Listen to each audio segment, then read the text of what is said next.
Siyam ka-competing groups nagpaindis-indis sa Dinagyaw sa Tabla Street Dance Competition. Selebrasyon, mas nanging masadya kaupod ang Kapuso Stars. Ini ang gitutukan ni Eileen Pedreso. Siyam ka-competing groups ang nagpabunggahan sa costume, props, kag production, agud ipasundayag ang ila abilidad sa Dinagyaw sa Tabla Street and Arena Dance Competition sa banwasang Kandunin, Negros Occidental. Nagapakita nga willing gigyapo ng taga-Kandunin mag-unite kag mag-isa para sa kasadyahan sa tanan. Samtang antis pa man matapos ang gabi, ginhulat gid sang fans ang ila sining mga idolo nga Kapuso Stars. Oo, gawat kami nagbalon gid kami para sa panyapon. Ang municipal gym na puno gid sang Kapuso fans.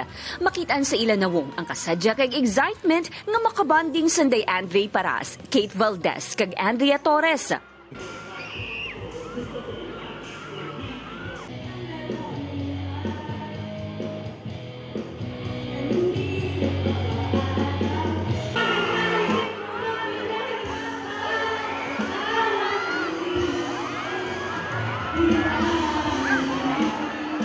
Grabe yung energy, very contagious. So I'm just very thankful to be here. And sana, it's not gonna be my last time here po.